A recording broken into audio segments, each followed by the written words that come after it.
Bonjour, vous regardez Tesla Geek.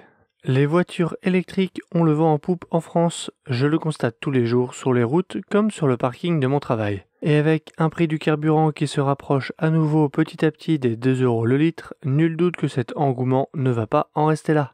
La récente baisse de prix du 13 janvier 2023 des Tesla amène de nombreuses personnes à s'y intéresser ou à se réintéresser au Model 3 et Model Y du constructeur américain, ceux-ci redevenant plus accessibles notamment grâce à l'éligibilité aux bonus écologiques des versions entrée de gamme. Dans cette vidéo, je vous propose un condensé des choses à savoir avant d'acheter une Tesla en 2023. Le contexte a évolué depuis le début de ma chaîne en 2020, je trouvais donc ça utile de faire une mise à jour. Je vais m'appuyer essentiellement sur les Model 3 et Model Y, mais la plupart des choses restent vraies pour le haut de gamme Model S et Model X, mais aussi pour la plupart des voitures électriques modernes.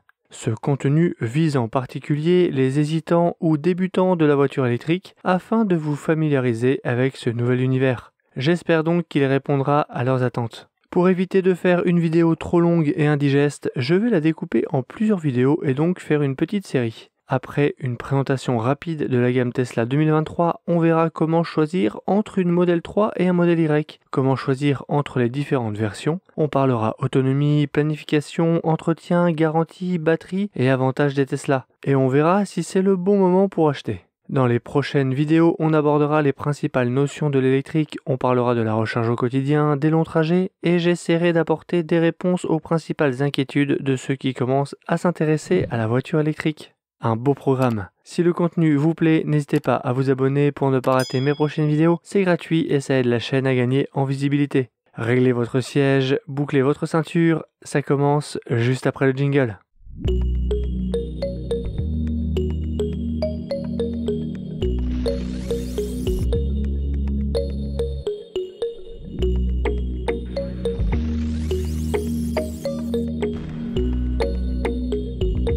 Commençons par un rapide tour d'horizon de la gamme sexy du constructeur américain.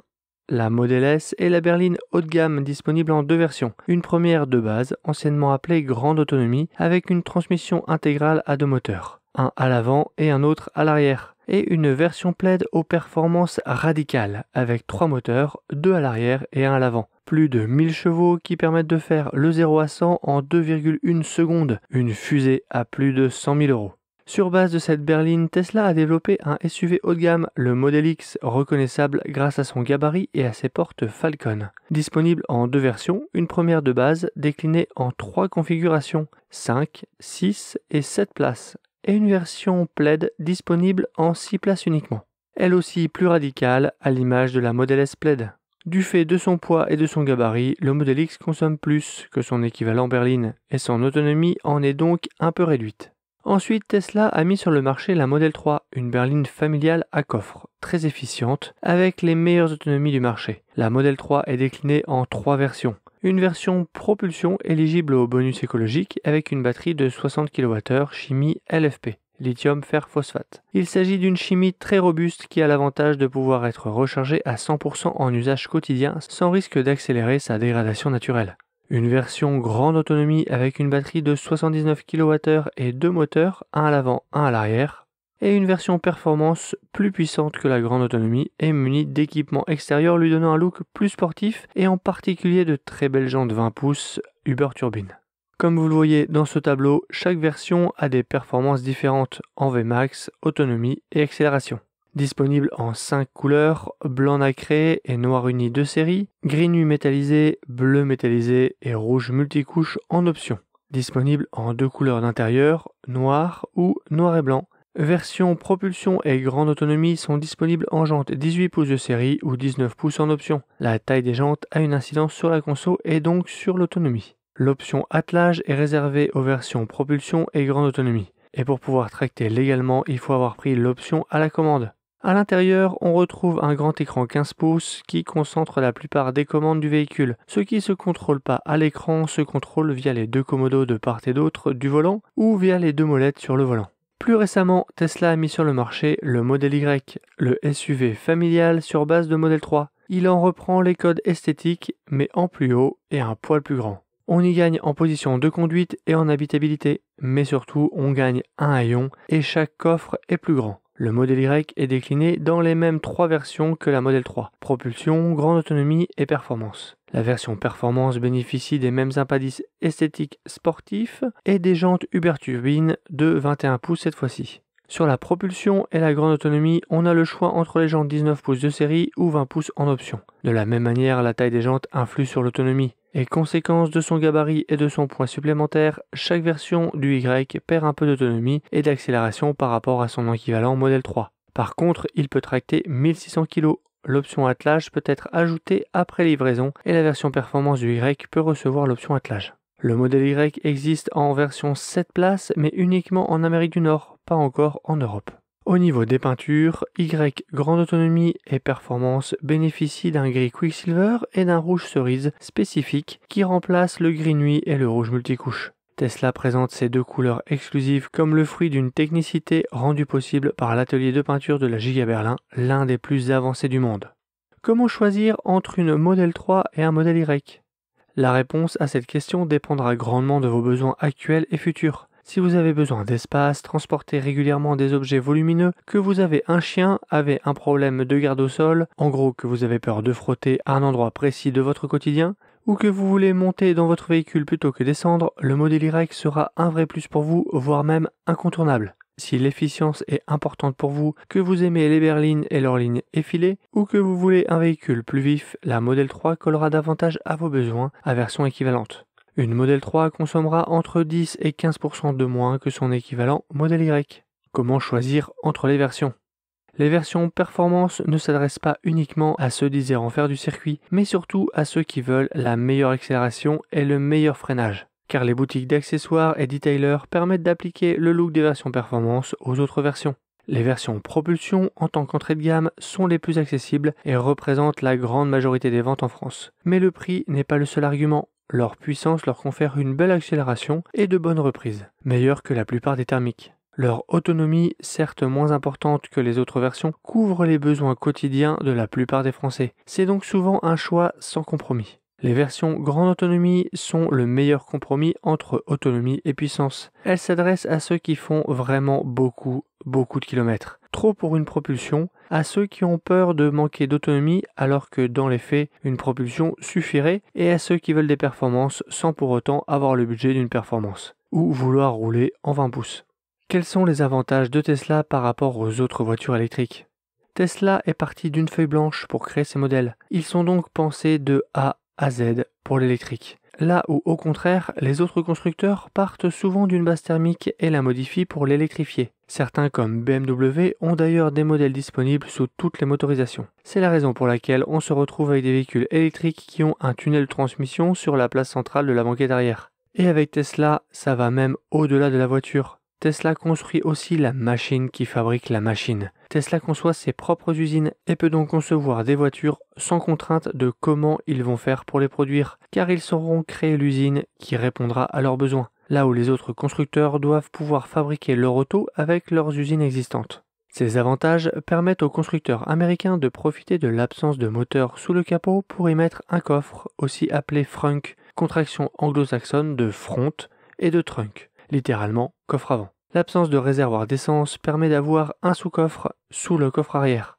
Les batteries sont dans le plancher de la voiture, plancher qui est plat, bien évidemment, puisqu'il n'y a pas d'arbre de transmission sur les voitures électriques. Ce sont des voitures connectées qui intègrent un écosystème de recharge. L'application mobile Tesla permet de localiser le véhicule à tout moment, d'en voir l'état, comme le niveau de la charge ou la température intérieure, mais aussi de la contrôler à distance, lancer le chauffage ou la climatisation, baisser un peu les vitres pour aérer, ouvrir ou fermer le coffre, plein de choses très utiles au quotidien. Surtout, le logiciel de la voiture évolue et s'enrichit de nouvelles fonctionnalités au fur et à mesure des mises à jour. La voiture ne vieillit donc pas et est au même niveau logiciel que les neuves. À l'image des smartphones, les mises à jour se téléchargent en Wi-Fi, c'est très pratique. Depuis la voiture, on peut consulter l'emplacement et surtout la disponibilité des superchargeurs Tesla en temps réel. Et pour plus de confort, le petit bouton sur le pistolet des chargeurs Tesla ouvre la trappe de recharge du véhicule. On aura l'occasion d'en reparler dans un épisode dédié à la recharge, alors abonnez-vous pour ne pas la rater. Pas d'entretien obligatoire chez Tesla, il est conseillé de faire un contrôle au milieu de la garantie donc au bout de 2 ans. Le véhicule est garanti 4 ans ou 80 000 km. Les moteurs et la batterie sont garantis 8 ans ou 160 000 km sur les propulsions et 8 ans ou 192 000 km sur les long range et performances. Grâce aux freins régénératifs, on peut conduire à une pédale. En dosant le lever de pied sur la pédale d'accélérateur, on dose le freinage. C'est très confortable car ça fonctionne jusqu'à l'arrêt du véhicule. Ça a étonné plus d'un de mes amis. Et on n'use donc pas les plaquettes de frein. La pédale de frein ne sert que pour les freinages d'urgence ou quand on n'a pas su doser avec l'accélérateur. La puissance élevée des Tesla leur confère un agrément de conduite indéniable mais leur permet aussi d'être plus efficaces sur autoroute, de consommer moins et donc d'avoir une meilleure autonomie. En parlant d'autonomie, en Europe, la norme est le WLTP. Celle-ci est calculée et homologuée suivant un protocole précis qui, il faut l'avouer, n'est pas réaliste des conditions réelles de circulation. Ce qui explique pourquoi l'autonomie réelle et en particulier sur autoroute est inférieure à l'autonomie WLTP. Le WLTP reste pourtant atteignable dans la vraie vie, voire même aller un peu au-delà dans certaines conditions, notamment sur départemental ou national l'été à vitesse stabilisée autour de 70-90 km/h. Sur l'écran de la Tesla, l'autonomie affichée en kilomètres n'est pas calculée suivant le protocole WLTP, mais suivant le cycle EPA américain, ce qui explique que le nombre affiché à l'écran soit différent de celui affiché sur le site Tesla. J'en avais parlé dans cette vidéo. Justement, dans la vraie vie, ça donne quoi un long trajet en Tesla ? J'ai fait plusieurs vidéos de road trip à travers la France, en été comme en hiver, avec ma Model 3 grande autonomie. Habitant à Lille, j'ai traversé la France du nord au sud. Je vous invite à les regarder, elles sont regroupées dans la playlist road trip. En résumé, c'est très simple. On met la destination dans le GPS de la voiture et l'ordinateur de bord calcule l'itinéraire, recharge comprise. Le planificateur dira sur quel superchargeur Tesla s'arrêter et combien de temps y rester. Un jeu d'enfant, vraiment. Un bon moyen de savoir à quoi s'entendre est de simuler un trajet sur le planificateur en ligne A Better Route Planner. J'ai simulé pour vous un trajet Lille-Nice, presque 1200 km, avec 4 Tesla différentes, Model 3 et Model Y, chacune en version propulsion et grande autonomie. Voici les résultats. La Model 3 Long Range 2023 fera Nice-Lille en 11h17, ce qui comprend 4 heures de recharge pour un total de 1h10 de recharge. Vous le voyez, sur un trajet de 1200 km, 1h10 de pause, c'est pas grand chose, d'autant plus qu'il faut manger et faire pipi. Ensuite, en Y Grande Autonomie 2023, il faudra 5 arrêts pour un total de 1h24 de pause recharge. En Model 3 Propulsion, on passe à 6 arrêts et 40 minutes de recharge en plus qu'en Model 3 Grande Autonomie. Et enfin, en Y Propulsion, 6 arrêts, mais c'est 2h08 de pause, soit 1 heure de plus qu'en Model 3 Grande Autonomie. Même si certaines configurations font mieux que d'autres, on est loin des scénarios catastrophes qu'on peut lire dans les médias, qu'il faut 3 jours pour traverser la France en électrique. Si vous traversez la France 2 fois par an, une grande autonomie ne se justifie pas. Si vous le faites 1 fois par mois par contre, à réfléchir. D'ailleurs, pourquoi ces écarts ? Plusieurs raisons. La taille de la batterie, la consommation, liée au poids et à l'aérodynamisme, mais aussi la puissance de recharge rapide. Sur les propulsions, le maximum est à 170 kW, alors qu'il est à 250 kW pour les grandes autonomies. Les Tesla ont parmi les meilleures puissances max en charge courant continu. On aura l'occasion d'en reparler dans une prochaine vidéo où on abordera la recharge. Que peut-on reprocher aux Tesla Model 3 et Model Y en 2023 ? Le principal reproche selon moi est la suppression des capteurs de stationnement, mais surtout le fait qu'à l'heure où j'enregistre cette vidéo, Tesla n'a pas encore mis à jour son logiciel pour que les caméras rendent le service. Sur une voiture à ce prix et à ce niveau de technologie, ça fait tâche. Certains regrettent l'absence d'Apple CarPlay ou d'Android Auto. Personnellement, je trouve que le logiciel Tesla et l'audio Bluetooth suffisent amplement. Le fonctionnement des essuie-glaces automatiques qui reste aussi perfectible. Une question qui revient souvent, est-ce le bon moment pour commander ? Tesla n'est pas un constructeur comme les autres, il fait évoluer ses modèles au fur et à mesure et non une fois tous les 2-3 ans. J'ai consigné dans cette vidéo Guide de l'occasion 2022 toutes les évolutions apportées depuis l'arrivée de la Model 3 en Europe en 2019. Je vous la mets en fiche, ça vous permettra de voir concrètement ce qui a changé. 2-3 mois après la livraison, une Tesla neuve peut donc déjà ne plus être la plus récente. Cela peut pousser certains à attendre au lieu de commander dans l'espoir de nouveautés. Le risque, c'est qu'à ce rythme, on ne commande jamais. Certains attendent encore les nouvelles cellules 4680 présentées par Tesla en septembre 2020 et qui pourraient arriver en Europe à la fin de l'année ou en 2024. On ne sait pas vraiment. Et on ne sait pas non plus comment les promesses technologiques de ces nouvelles cellules se traduiront sur les spécifications des véhicules, comme la vitesse de recharge ou l'autonomie, rendant impossible un comparatif entre la gamme existante et la gamme future aux specs encore inconnus.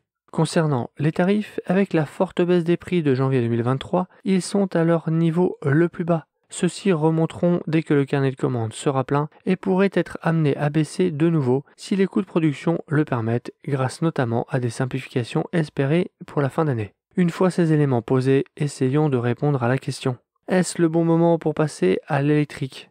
Clairement oui, et autant choisir ce qui se fait de mieux en prenant la Tesla qui répond à vos besoins. Celle-ci sera peut-être différente de celle de fin d'année ou de l'année prochaine, mais ce sera toujours une Tesla avec ses avantages indéniables. Voilà qui conclut ce premier épisode de la série sur les choses à savoir avant d'acheter une Tesla en 2023. Rendez-vous très prochainement pour l'épisode suivant. Au risque de me répéter, abonnez-vous pour ne pas rater mes prochaines vidéos. N'hésitez pas à jeter un œil sur mon site teslageek.fr pour des bons plans, notamment un lien pour obtenir rapidement et gratuitement 3 devis de pause de bornes de recharge. Et je vous dis à bientôt pour une prochaine vidéo.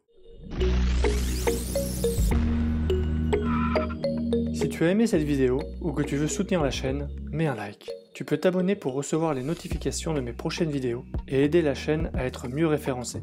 N'hésite pas à donner ton avis en commentaire. À bientôt!